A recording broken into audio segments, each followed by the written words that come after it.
This is Hannibal here from thehannibaltv.com, and back for her second interview is beautiful woman, the widow of probably my favorite boxer. You might know him even if you're not a boxing fan from Rocky Five as Tommy Gunn, but he's a former WBO world heavyweight champion. He's also a relative of John Wayne, actually. So he was known as Tommy the Duke Morrison and Tommy Gunn, Tommy Morrison. And this is his wife, Trisha. How are you doing? Doing good. Thank you for having me back on again.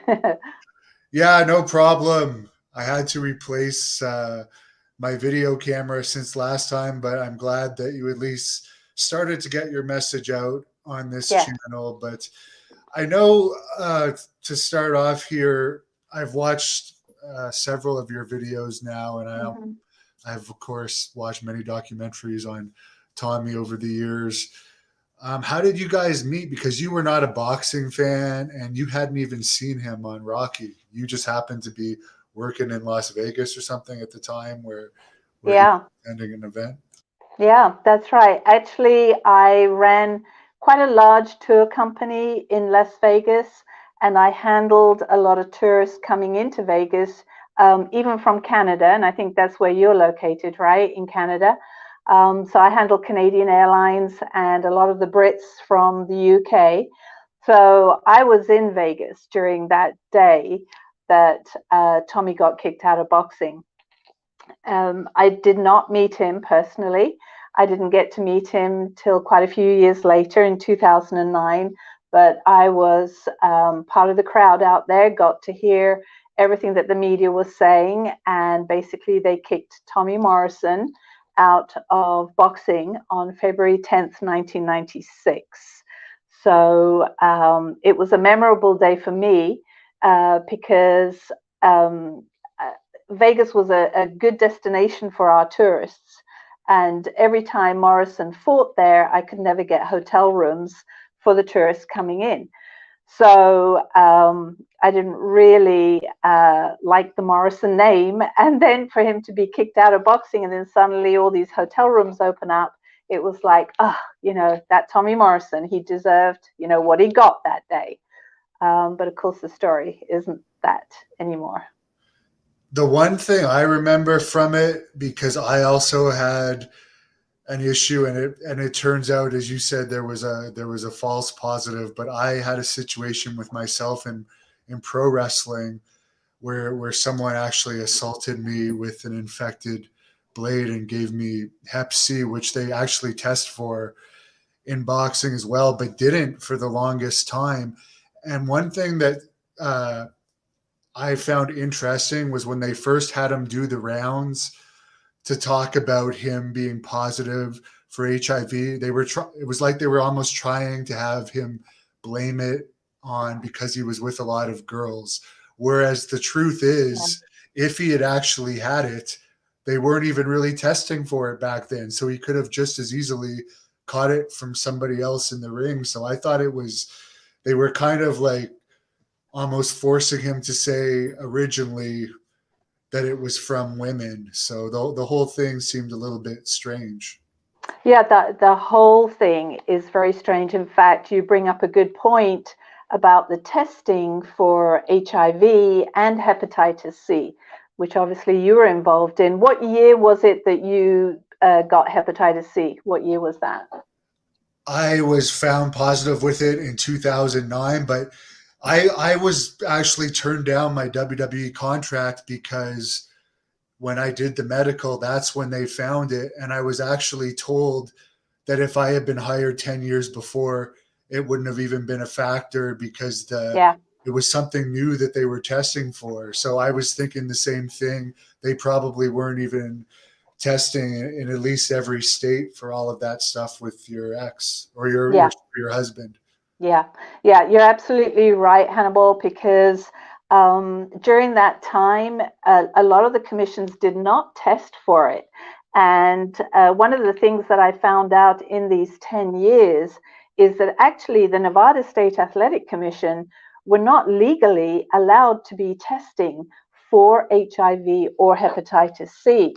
And I've done quite a bit of due diligence on that, and I'm going to pull it up and show everybody. Tommy, remember, they told Tommy he had HIV in 1996. Well, I did my due diligence with the legislator after I found that the commission were saying just really weird stuff about 1996. And I went to the legislator and I pulled up the rules and regulations for February 10th, 1996. And nowhere in here does it say that you could be tested for hepatitis C or HIV. And so I said, well, when were you allowed to be tested? And so they sent me the actual legislative papers dated December 29th, 1997. So, like you just said, it doesn't matter if you had HIV or hepatitis C up to a certain year, because it was not actually enforced by law into an applicant having to do a test for HIV or hepatitis C.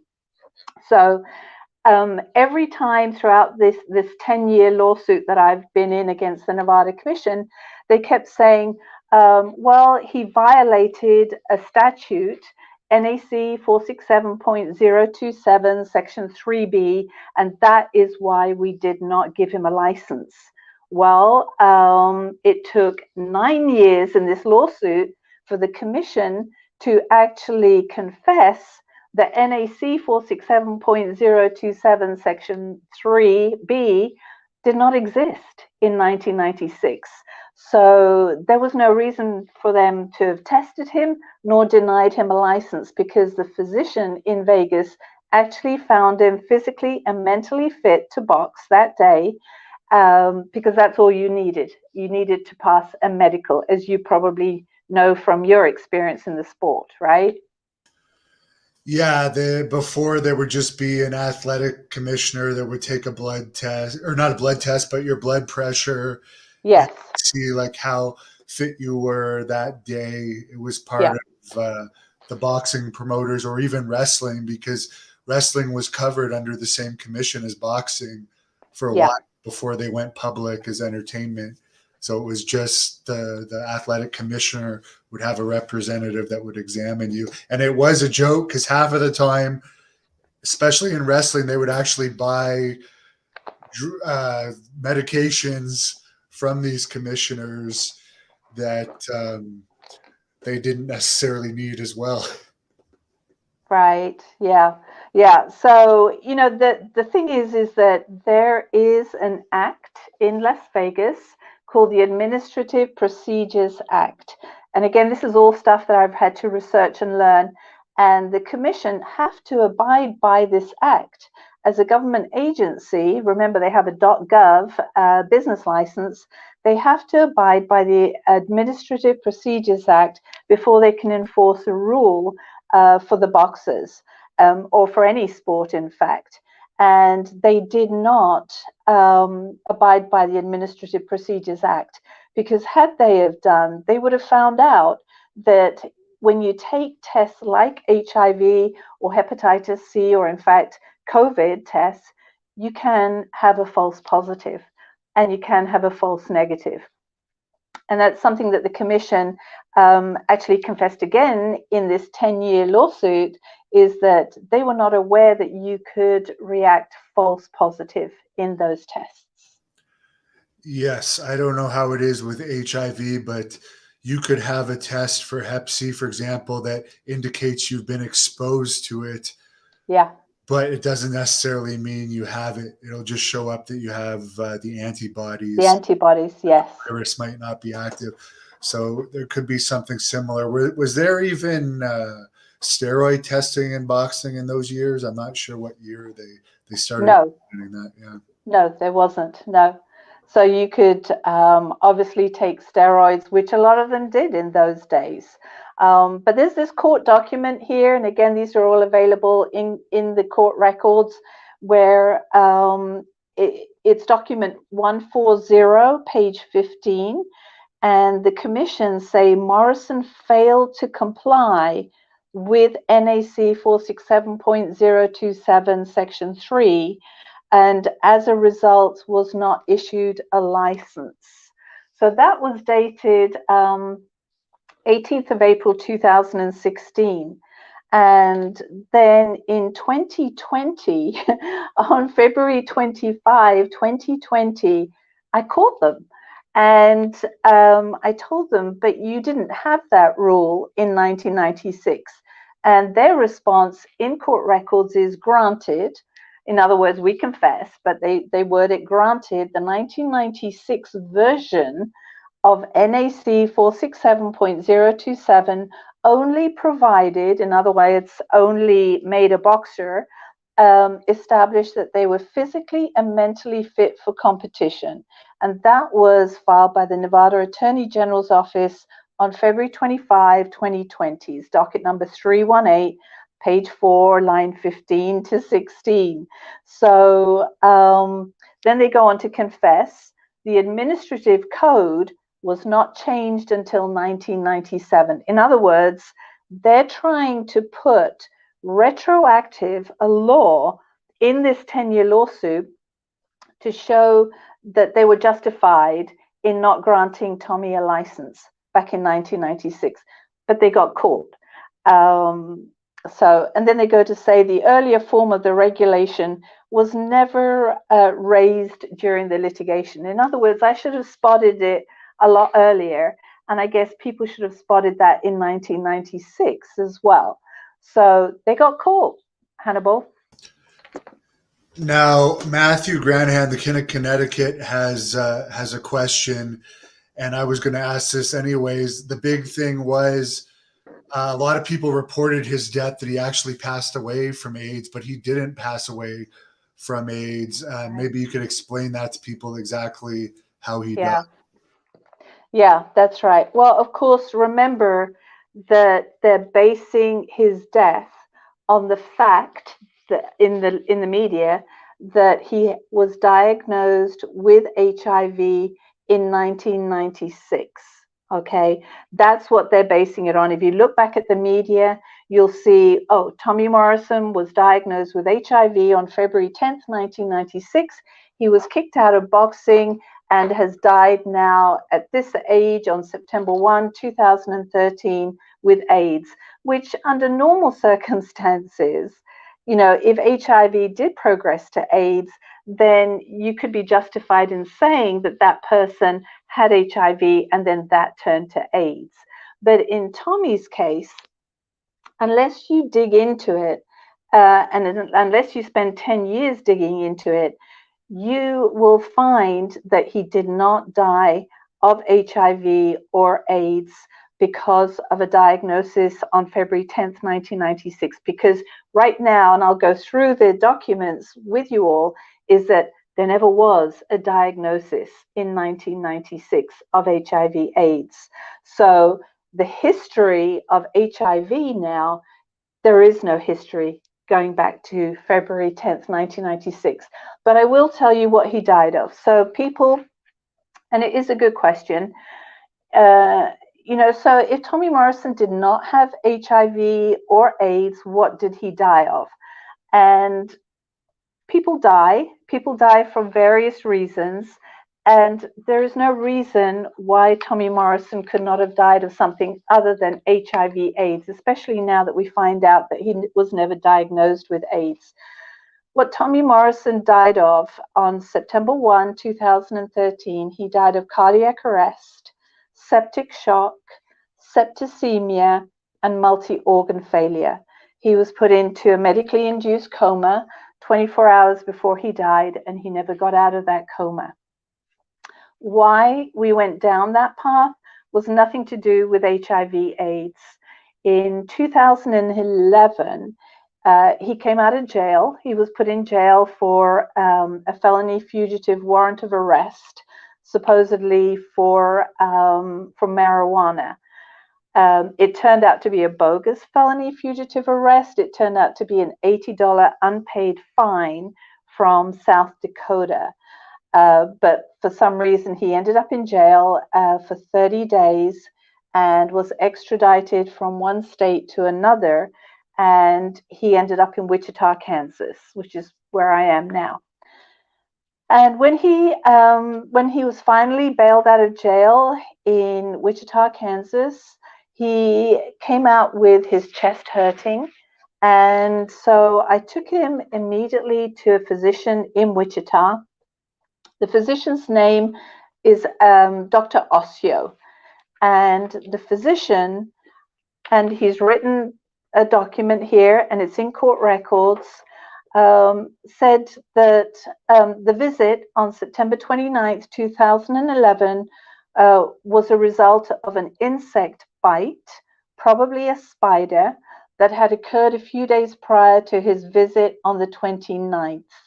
And it was necessary to drain the abscess at that time. If you require any additional information, please do not hesitate to contact me. So that's from Dr. Ossio. Then here's a statement, everything there of his incision and his draining. Here is the abscess after he drained it, and that's Tommy's chest. I don't know, can you see that okay, Hannibal?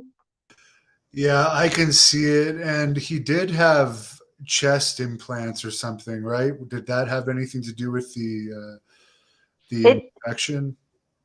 it could possibly have done, but they didn't mention that it was because of the chest implant.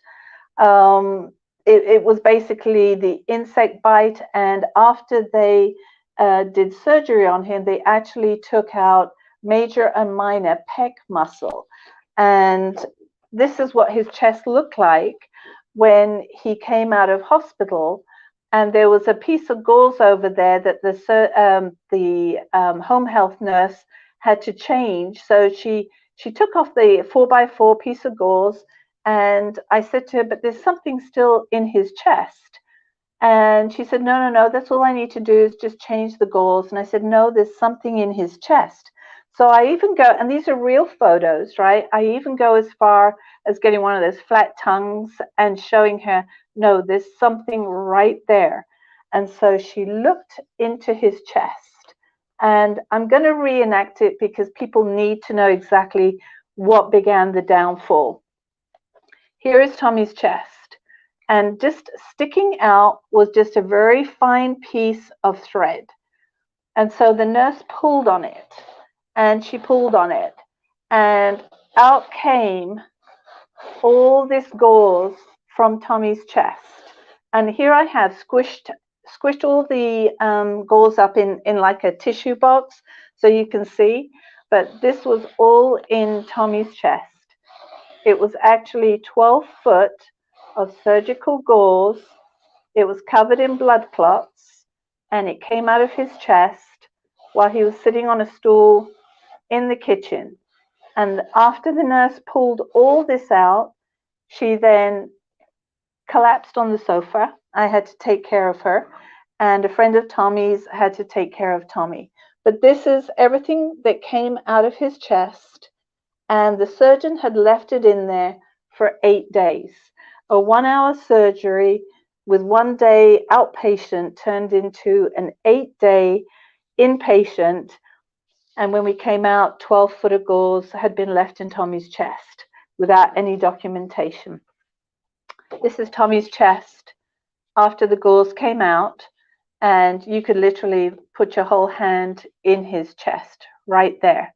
And they did take out that implant as well as major and minor pec muscle.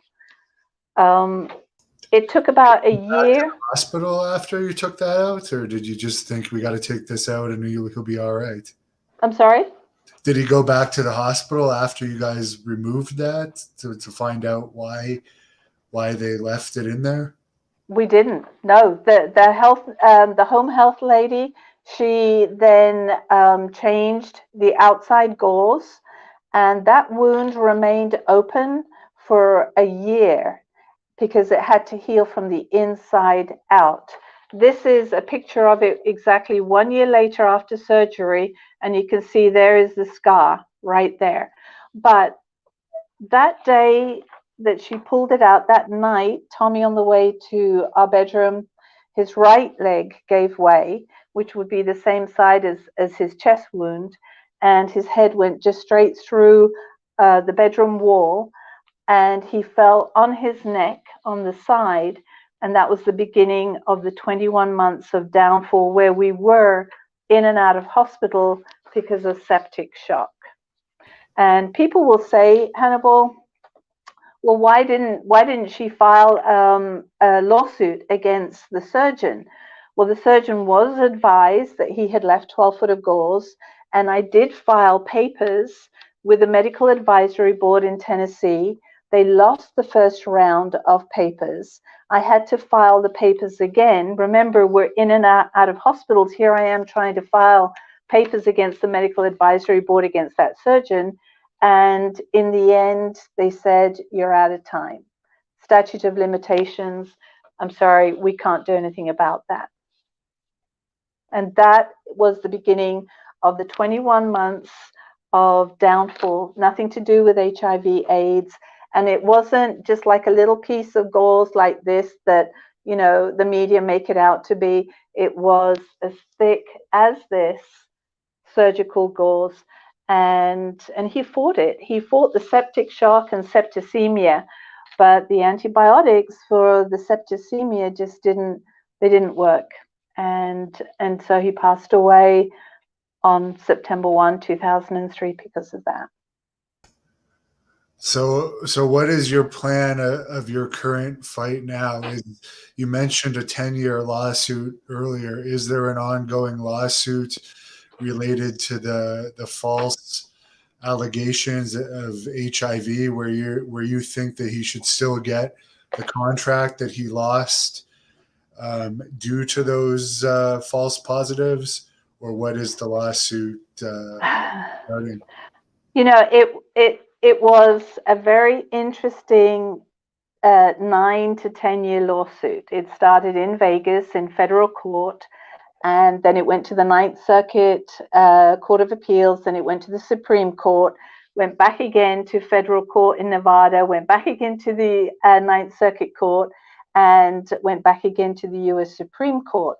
Now, when you say the allegations of HIV on February 10th, the court case actually was against the Nevada State Athletic Commission, Mark Ratner, Dr. Margaret Goodman, John Hyatt, Dr. John Hyatt, and Quest Diagnostics, because those were the five main people in Las Vegas that were involved in the diagnosis of HIV.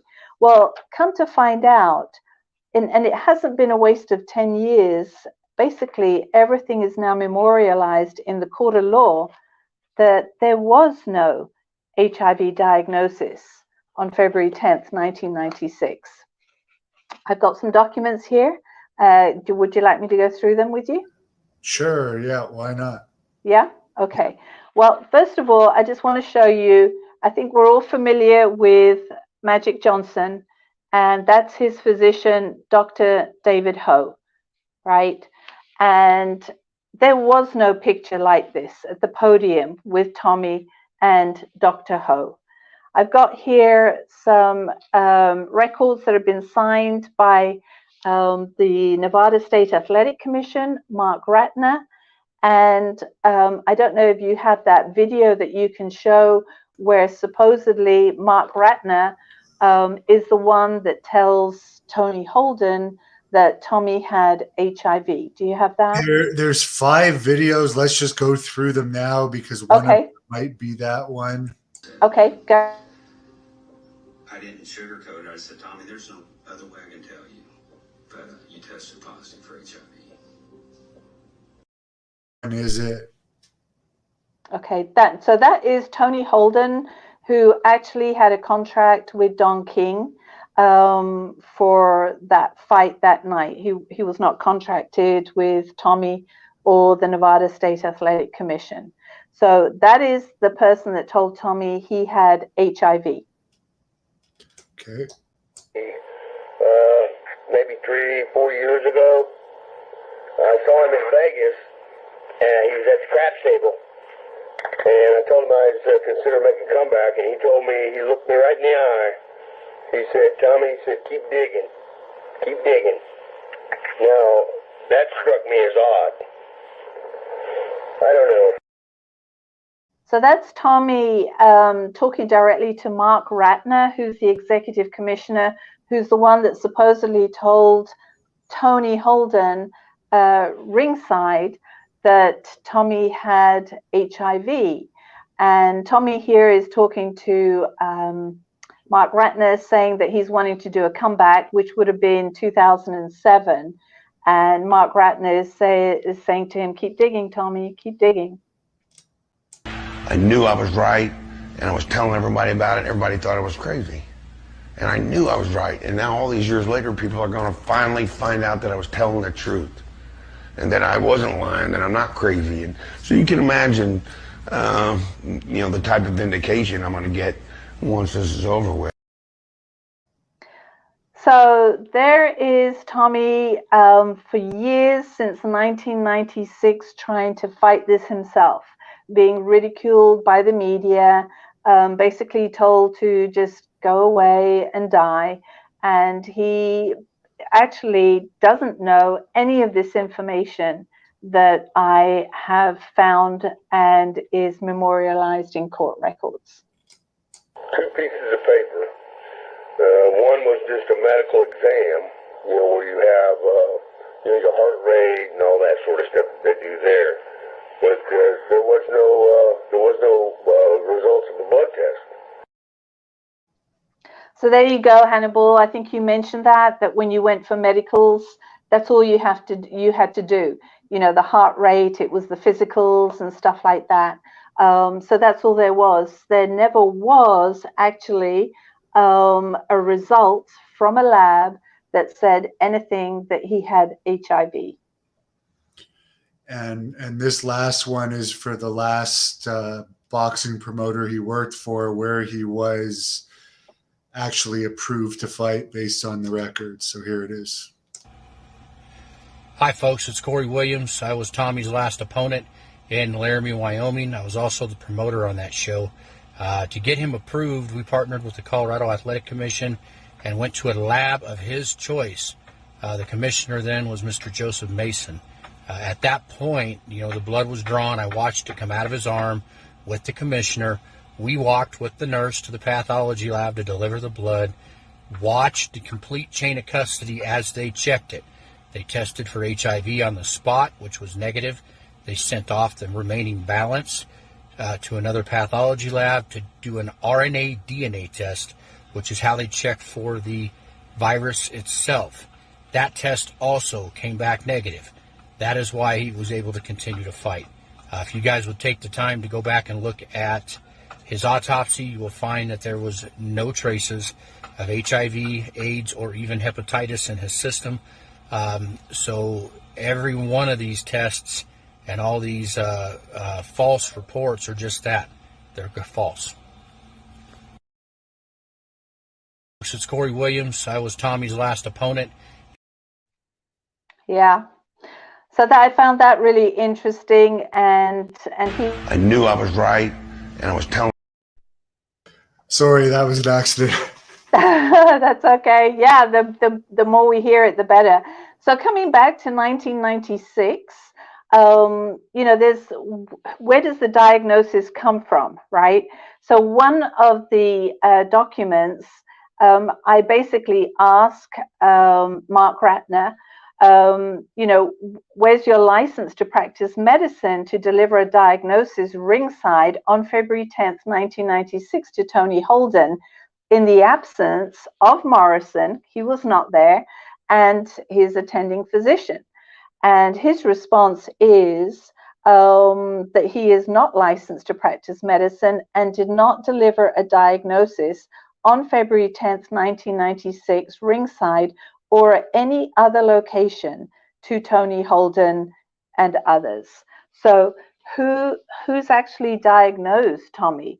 And then you've got another one here where I ask in court records to Mark Ratner, and I ask him about his ringside meeting with Tony Holden, because that's where Tony said that he was told that Tommy had HIV by Mark Ratner. And I go, you know, what about your ringside meeting? And he goes, this responding party did not meet with Tony Holden ringside. He didn't even meet him there. So where is the diagnosis and who's made the diagnosis? And then I've got another court record here, because we need to clear up that day that it all began. Because in medical records, they all refer, just like the media did, they all refer back to the diagnosis made on February 10th, 1996, that kicked Tommy out of boxing. They all refer that. So your very first question, Hannibal, is, you know, he died of AIDS because he had HIV in 1996. Well, right now, as we're looking through the documents, as we're actually talking to the people that were there and involved, there was never a diagnosis of HIV. I got here another question, and it says, admitted in your capacity as agent, servant, and employee of the NSAC, Nevada State Athletic Commission, the Nevada State Athletic Commission did not say Tommy tested positive for HIV before the fight on February 10th, 1996. So I'm in shock now, because I've just heard that they never said he had HIV. So remember, I was in Vegas on February 10th. Somebody must have said it. And so their response is admit. We never said it. So they're admitting to the fact that the Nevada State Athletic Commission did not say Tommy had HIV. And then we get to the media part, which is ESPN, which is fake news. I'm sorry, but I have to say that. So everywhere that ESPN go, they say since February 10th, when the Nevada State Athletic Commission said Morrison tested positive for HIV before a fight, the 44-year-old has spent most of his days dodging the diagnosis. Okay, so here we go. Here's ESPN saying that there was a diagnosis made and that Tommy's been dodging it all his life. All right, so my question to the commission was, admit you told the media you tested him and found him positive for HIV, and Morrison tested positive for HIV. And they go, deny. We never told the media that. Well, how come the story is out there? So the next thing is to go to the physician, because in all honesty, physicians are supposed to make a diagnosis and not Tony Holden. Tony Holden is not a physician. Don King is not a physician. Mark Ratner is not a physician. The commission are not physicians. They don't have licenses to practice medicine. So here is a picture of Robert Boy, who, if you're a boxer or in the boxing world, you'll know that he is an excellent physician, very well known. He was involved in all the Olympics and stuff like that. His name is Dr. Robert Boy. He's not a conspiracy theorist. So in his documents, by his counsel, by his attorney, don't forget, every single physician in this case has got an attorney. He goes, it is important for you to understand that Dr. Voy did not diagnose and never has diagnosed Mr. Morrison as HIV positive. That's in a court document. And that his name is Counsel Mortensen for Dr. Robert Voy. And you can find that in docket 283, page 28, line 14 to 15. And then it just goes on. So nobody made the diagnosis in Las Vegas on February 10th, 1996. So did he try and fight it at that time, or did he just go along with it? Because I guess he didn't meet you until, I guess you can tell us what year, but you weren't there to kind of fight this fight that you're fighting now, because it doesn't seems like maybe if this was more known at the time that this originally happened, maybe it could have been fixed at that time. Maybe it could have been fixed. I didn't meet Tommy till 2009, right? So, and don't forget, it's taken me since 2013 to 2022 to find out everything. So could it have been fixed that day, that week? No, not at all. So basically, as for statute of limitations, that it should have been brought up, then impossible, because a lot of stuff has not come to light and has been withheld, has been hidden. For example, here in a deposition of Tony Holden, and it's docket 175, page 10. And Tony Holden goes, the press is already knowing that he's going to be suspended. Oh, this is Mark Ratner. The press is already knowing that he's going to be suspended. Get him out of here. Well, so here we have pressure. So when you said, did Tommy fight it? Well, I guess the press were already swarming even before Tommy even was told himself. So how could the press be swarming if Tommy hadn't been told? He was just 26, 27 years old. Right, very young and like probably not all that well schooled because he was in boxing, right? And probably I think he was always bred to be a professional boxer, right? So he probably wasn't worried too much about the business side of things and probably just let his management handle things, I would imagine. Yeah, actually, and you bring up a good point. It's good to talk to you, Hannibal, because you know a lot of the ins and outs of sports like this. For that fight in Las Vegas, that actually was the first fight under Don King contract. Okay, a multi-million-dollar contract. Tommy actually had fired his manager about maybe I think 6 months prior, his manager, John Brown, who really does not say very nice things about Tommy, even still to this day. So Tommy took it upon himself to be his own manager, and Don King was his promoter. So yeah, at the age, he had just turned 27. So at that age, to take on all this responsibility was pretty huge, that basically he believed Tony Holden that he had tested positive for HIV. Yeah, it's a very tragic story for sure. And there's that famous clip that I'm sure you've seen of Joe Rogan talking about Tommy Morrison. And I believe in that clip too, from what I recall, they also say he died of AIDS. And then they put the picture up of him towards just before the end. And they kind of make it seem like this is all because of AIDS. But you bring up a point where he went through this terrible illness related to that gauze being in him. So there's other reasons why he didn't look the age that he was when he passed, which I guess, what was he, 44, 45 when he passed away? Yeah. You know, that picture that went viral, and it's like if you were to put up a picture of Julian Assange right now. He's been locked up for years. Tommy had been locked up in a jail in Tennessee for about 30 days, and he was in solitary confinement. And he was flown to Wichita, Kansas. And the day before that photo that you see there, he was in a cell, a holding cell, with 5 gang members, well-known gang members from Wichita, Kansas, who jumped on him, and he came with a left hook to one of them, and so Tommy was pulled out of that cell and put into a disciplinary cell. And he slept on the floor. He didn't have a blanket, pillow, or anything like that. And then the next day he appears in court and they take that mug shot. That's a mug shot from 2011. That's not a death shot from when he died.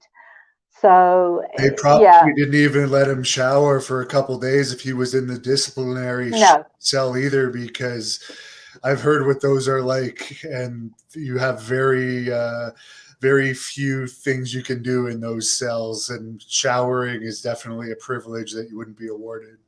Yeah, that's right. Yeah, in the cell in Tennessee, when I called them and told them about the insect bite, spider bite, they said, "Oh yeah, we get that a lot down here.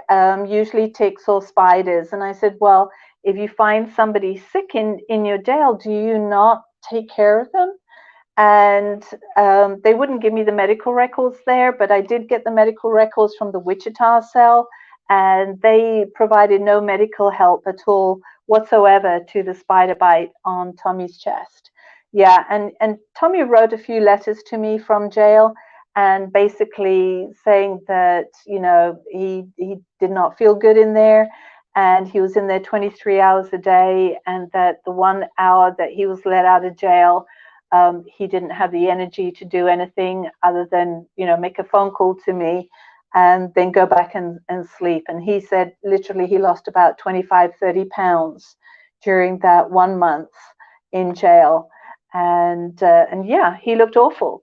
But as soon as we got him out of there, the first thing he asked for was his razor blade and shaver and his cell phone and his charger. And then he started to eat. At one point, he had to exchange a pair of his socks for an extra packet of oatmeal so that he could eat in jail. One thing I have to admit, I was falsely put in jail for something, and the one thing that I'm sure he experienced, because he's also big, is they give the same amount of food to you whether you're 270 pounds or 150 pounds. So I could understand too the weight loss, because you get these small meals, a couple Yeah. pieces of bread and a little tiny little bit of cereal for breakfast, for instance, after a 15-hour fast, and then you hardly get any food. So I could understand why he would have looked like that. That's interesting to know when that photo was taken. Yeah. Yeah, that photo was taken in September of 2011. So it's an old photo. It's a mugshot. And it's funny that you mentioned Joe Rogan. I mean, I would love to be on Joe Rogan's show, right? Because I feel that I need to defend what he said there. When Joe Rogan got COVID that time, he actually posted, and I've posted it on Facebook and Instagram. There is something that the media do. They call it yellow advertising or something, where they have a picture of Joe Rogan at the top and he's got COVID, and then a picture underneath of Joe Rogan and his face is yellow, right? And that's what CNN did. They posted a yellow photo of Joe Rogan to show how sick he was, and he caught them and he showed them, well, this was actually me during that time, not that. So yeah, it unfortunately it happens where they will post a photo, an old photo, to try and say that somebody has got HIV, AIDS, and they could be on meth. So is there anything ongoing as far as anything legal, or is this just a matter of you just want to get the word out to kind of clear his name and clear the false information and the false narrative that you say has been presented about him through appearing on podcasts and showing these documents that you've found? Right.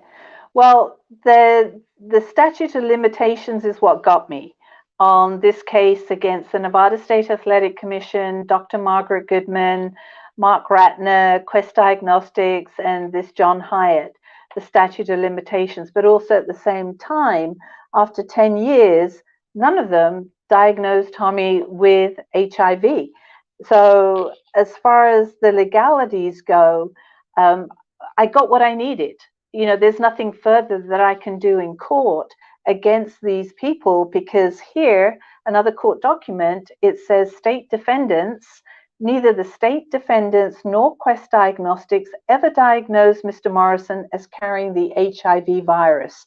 That's docket 174, page 7, line 2 to 4. So why am I pursuing them anymore? They did not diagnose him with HIV. So, and here we've got, I mean, if anybody had any documentation, it would be this lady here, Dr. Margaret Goodman. Everybody knows Dr. Margaret Goodman.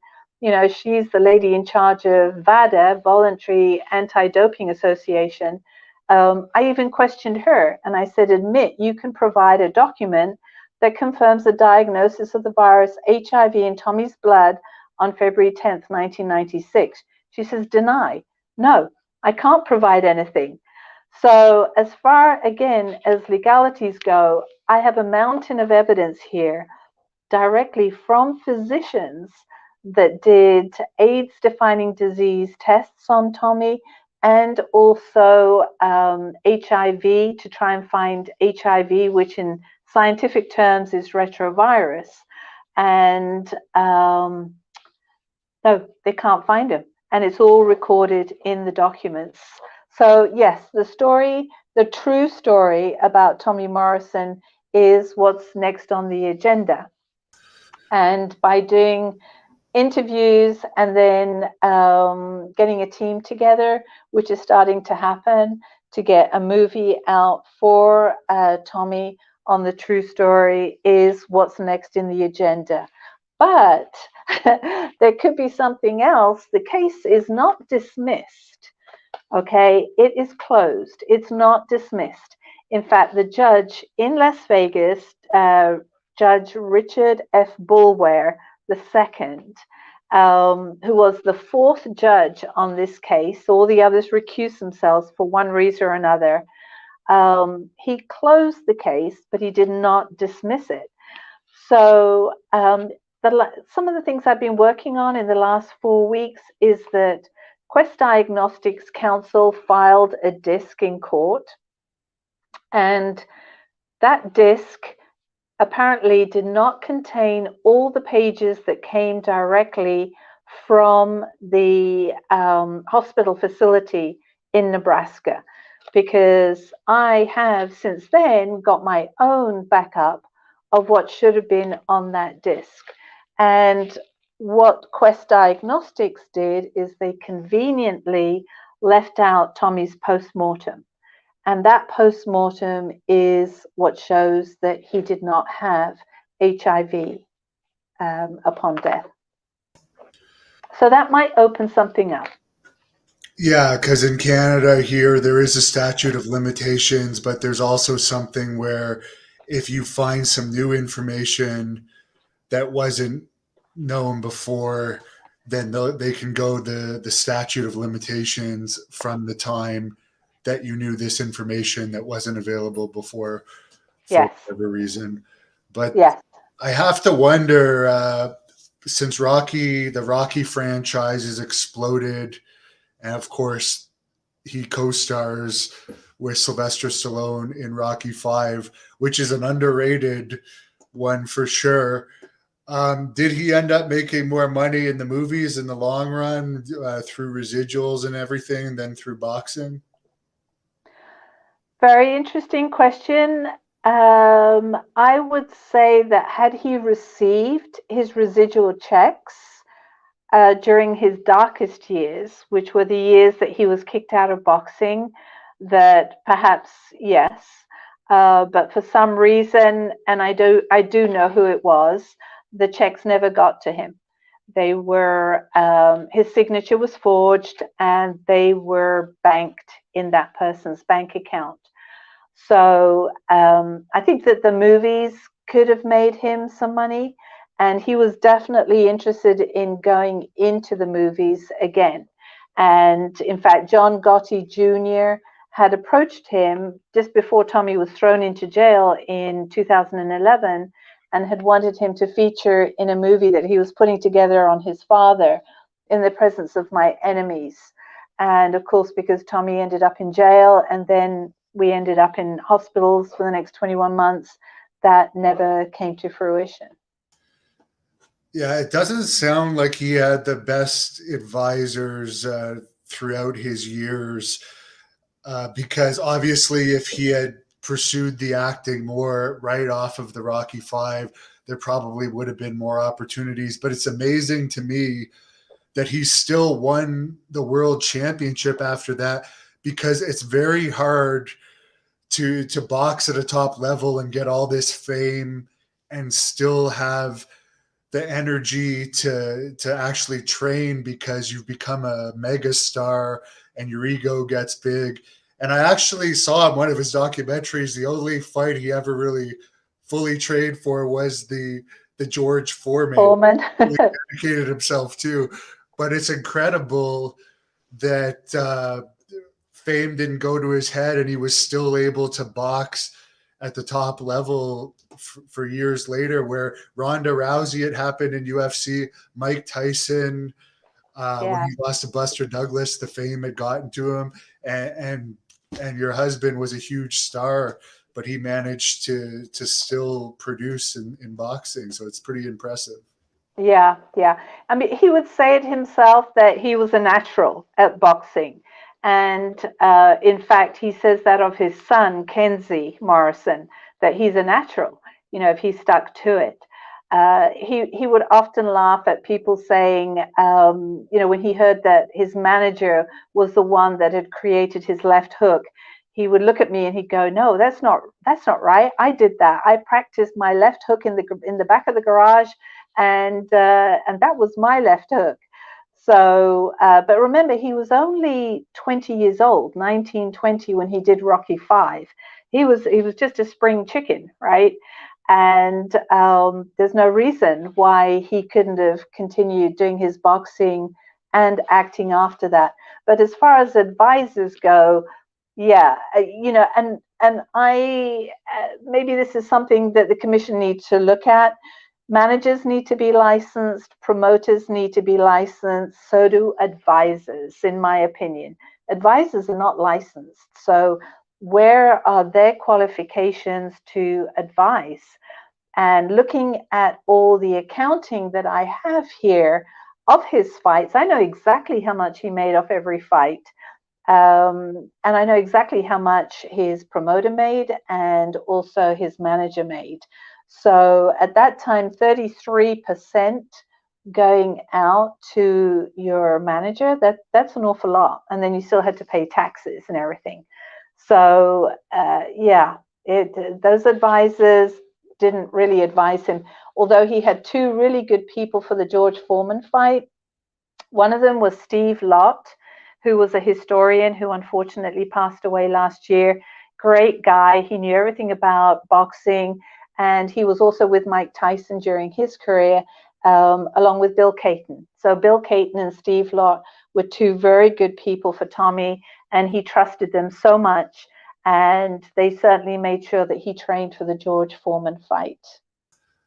The one thing I don't understand is if he had signed with Don King, the top boxing promoter, and he wasn't washed up by any means at this point. He No. was a massive draw still at the peak of his career and looked in fantastic shape.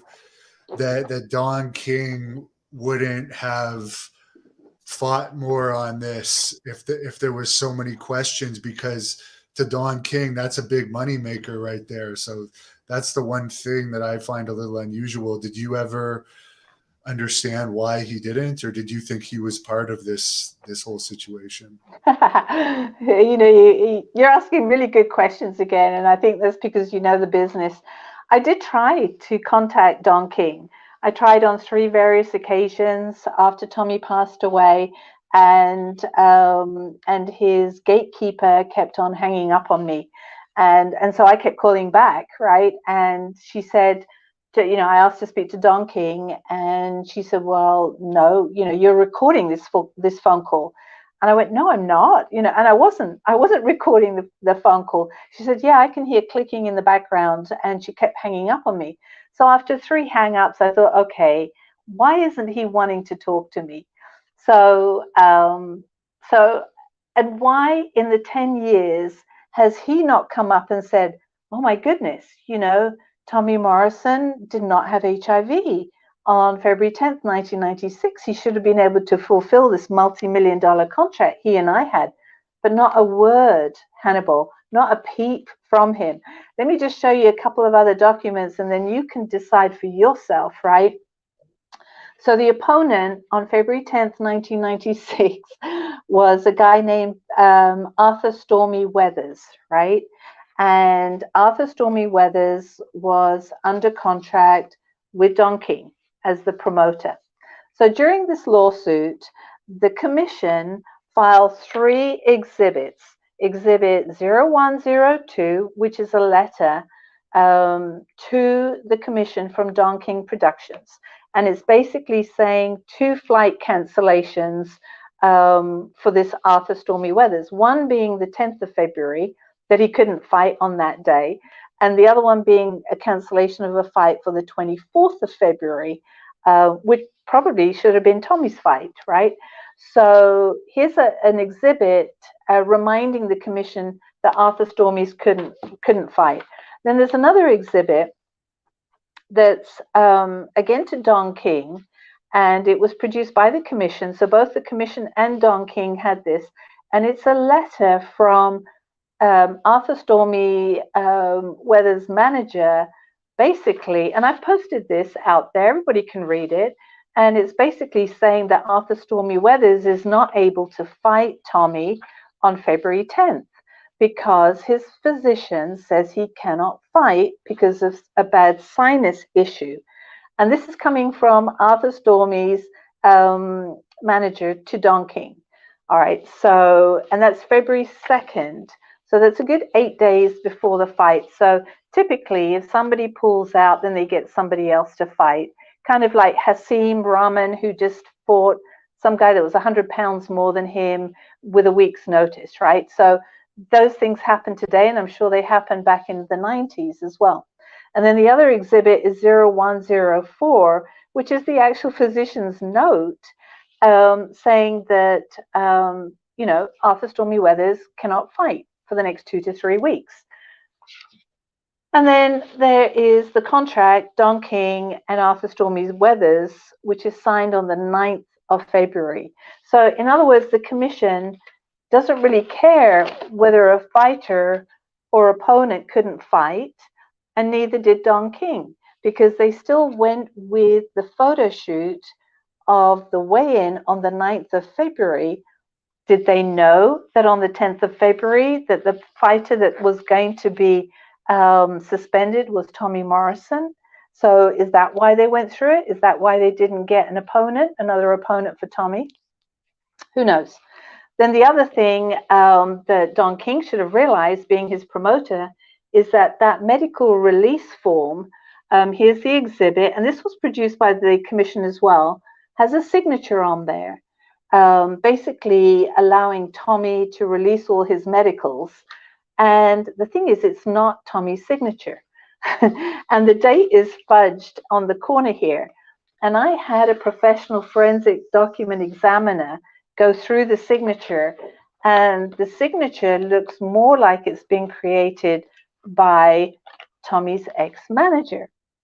So there's a lot of stuff there that maybe Don King should have picked up on, but didn't.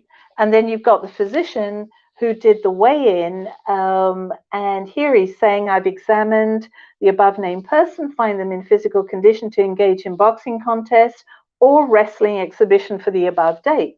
And it's dated February 9th, 1996, and it's basically giving Tommy clearance to fight, right? Well, if that's not enough, Hannibal, in this court case, the executive director for the commission, Bob Bennett, there he is, and he says in document 140, filed under oath, he says Morrison was not indefinitely suspended on February 10th, 1996. Well, why isn't Don King jumping up at that? I certainly jumped up at this. What do you mean he wasn't suspended? The whole world knows he got suspended, but it's in court documents. Well, if that's not enough for Don King, who has not said a word in this, and, you know, poor guy, he's in his 90s now, on July 11th, 2006, and it's exhibit 0015, and it's produced by the Nevada Commission themselves, it's lifting the suspension from February 10th, 1996. It's saying to Fight Facts, which is the company that deals with the suspension list, is telling them to change the suspension on boxer Tommy David Morrison on the federal suspension list from his pre-fight medicals done February 10th. In other words, let's forget those pre-fight medicals and put their license denied, right? So he was never suspended, although we all know that he was, and he was denied his license because he violated a law that did not exist. Well, Don King, help me. Why aren't you in this picture, right? Probably the best thing you can do, as you said, is put it into movie form and try and get it out there to a bigger audience. The King of Connecticut has a question on here. What was your family's reaction to letting them know you're marrying Tommy Morrison?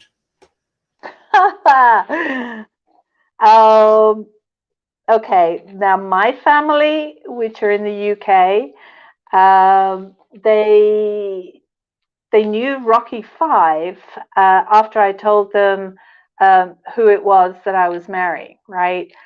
And my mother just absolutely adored him, and he adored my mother. And she actually helped me throughout this 10-year lawsuit. And she said, keep fighting for him. He didn't deserve any of this. And I come from a very good family in the UK, and so it wasn't really a shock, I guess, but it was a nice introduction to the family to have Tommy. And Tommy is was just a regular guy.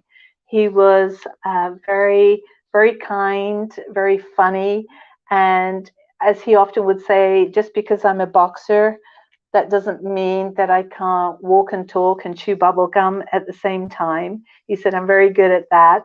And he would constantly say what a role model he was on he was on the honor roll at school, right? So but that's a good question, King of Connecticut. What makes you stay in Kansas? Because I've actually been to Wichita, and there doesn't seem to be too many British people there. It's a nice town for sure, but it seems a long way from the UK. I think everywhere's changed right now. We used to live here. Tommy and I used to live here, and I think when you're working on a lawsuit, when you're working now on a movie, you need a base, and this is a good base to have. It's where a lot of stuff happened.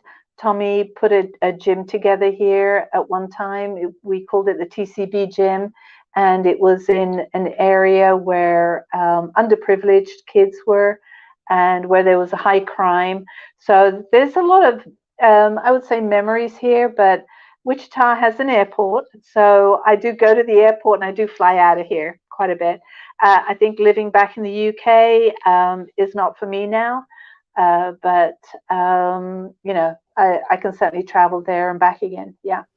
Have you ever tried to contact Sylvester Stallone out of this whole situation? Because it seemed like, I know maybe in the last years they may have drifted apart, but it seemed like they worked really well together on camera, and maybe they may have remained friends somewhat. I asked that question to Tommy, that very question, and I think that after Rocky Five, that basically was it. There was not really anything else after that, which is a shame. Yeah. Have I tried to contact him? No, I haven't. I communicate more with Frank Stallone, on Facebook and Instagram, but not with Sly. I think he's got a lot going on, and he certainly, has a lot going on with his family and all the stuff that he's doing. Would I like to be in contact with Sly? Absolutely. Yeah, I'd love to sit down and talk to him, and I'm sure he knows what's going on. So you would be surprised how many people absolutely adore Rocky Five, and a lot of people have great memories about that movie. And if you look at that movie to what happened to Tommy in his life, that is a real life story. Yeah, I didn't like it when I was younger, but when I actually started training in boxing and kickboxing, I realized the advice that's actually being given in the movie is very useful advice. So I actually liked that part of it. Was there anything about the movie that Tommy told you that the fans might be surprised to know about his experience shooting that? Well, we didn't really talk much about Rocky Five. When I met him, I was very honest, and I told him that I didn't, I wasn't into boxing. I was actually a tennis player and a tennis coach, and that I knew nothing about boxing. And then one day I found a jacket in storage and it said Balboa on the back of it. And so I picked it up and I thought, oh, Balboa from San Diego or something like that. And so that's when we started to talk about Rocky Five. And again, I'd never seen it. And he would often mention scenes and things that happened throughout the filming of Rocky Five, and some of the lines that he had to learn how to say. And he would suddenly come out, he'd be driving in the car, and he'd suddenly come out with something. He said, "You remember that scene in Rocky Five?" And I look at him and I go, "No, I've never seen the movie." And in fact, I didn't see the movie until, oh, it was probably about 5 years after Tommy had died. I got to see it for the first time. And so everything that he had been trying to say to me and had been saying, I could see it was from the movie. But he enjoyed it. He enjoyed doing it. Sly was his idol. He was part of the Sylvester fan club before he became a co-star with Sly. Would you ever consider auctioning off anything you have of your husband to help fund a movie, or are those things all sacred to you? That everything is sacred. I don't think I have ever thought about doing that. I know that the Balboa jacket is worth a lot of money, but I think if I had to sacrifice something to make a movie because nobody would fund it, then it wouldn't be worth it. So I collect a lot of stuff. I've posted videos of everything I've kept for Tommy, even Tommy's script from the Rocky Five movie. I think I'm probably the only one that has it in the world, and I still have that. But he's got a son. He's got a son called Kenzie, and a lot of the stuff I collect is so that I can pass down to him because I think it's more precious. Kenzie was born the same year as Rocky Five, so everything I collect is not for me, but it's for him. And I remember Tommy saying that the belts that he won, they took a lot of time away from his own family. So I've got belts as well. So to answer that question, would I do that? No. I mean, no. Do you have the tiger hidden away in some room back there? The what? Didn't you have a tiger at one point? Oh, okay. That was before my time. Yeah, I think that is, yeah, he had a cougar and a tiger and all that stuff. And he loved animals. It's just like you, Hannibal. You love your Piper, right? Your dog. How is your Piper doing? She's doing a lot better today. Thank Is goodness. she? Yes. She had Yeah, a health scare last week, but she's tough. yeah. She's also a fighter. Yeah, she is. Yeah. And Tommy too. When you're given this so-called diagnosis, which isn't a diagnosis anymore because nobody will own it, he turned to animals because, and he basically says in his paperback book that he wrote, he said, animals don't judge. They don't judge people. They're there for you, whether the world is falling apart or not. So he loved all kinds of animals. He'd even feed the dog with his fork, right? And then take another bite of his food. He just was just an animal lover. Yeah, I'm the same way, and I'll also share my ice cream, which hurts some people are. But I appreciate you coming on and answering all those questions and sharing some of those videos. how could people follow you? I know you got Twitter and Instagram, and I'm sure other platforms where they could keep up with you, Yeah. with the latest information. Well, they can. They can follow me on Instagram. They can follow me on Twitter and Facebook. Tommy Trisha Morrison or Trisha Tommy Morrison, whichever way it goes. But you'll find me on there. I'm not shy. I post stuff, and it would be great if you could share that. I could spend another maybe hour with you, Hannibal, and go through all the documents and everything. But I think you've probably already seen that on other videos. But there's a lot that happened to Tommy that should never have happened, and a lot that's come through and been exposed now. And I think the next thing now is to get that documentary or movie out there, which a lot of people are wanting to see, so that you can see exactly what kind of a life Tommy had to lead, and um, and and this cannot happen to anybody else. And that's why I continue to pursue this, because false positives do occur, and that's exactly what the situation is those tests that were given did not detect the virus at all, and that could still be happening. Yeah, it's interesting that you mentioned a documentary or a Hollywood style movie, because his whole story would make an excellent Hollywood style movie, although it Yeah, might not get the facts out as clear. But I think there'd be a lot of interest in both. So I wish you good luck on yeah. that. And I'll let you close this with whatever you want to say to the fans. All right. Well, I appreciate it, Hannibal. Just trying to get the word out there, and it's not difficult, really. You can look at some of the other interviews I've done. I've got the facts, and you have to start spreading them for me. It's been a tough battle, because coming up against people like ESPN, it hasn't been easy, because a lot of people have been drummed into their heads that that's what happened in 1996, which actually that history of what happened in 1996 is no longer the history. It never happened. He never got diagnosed with HIV. He never got kicked out of boxing. Thank you for watching the Hannibal TV. Please like this video if you enjoyed it, and click the subscribe button to not miss any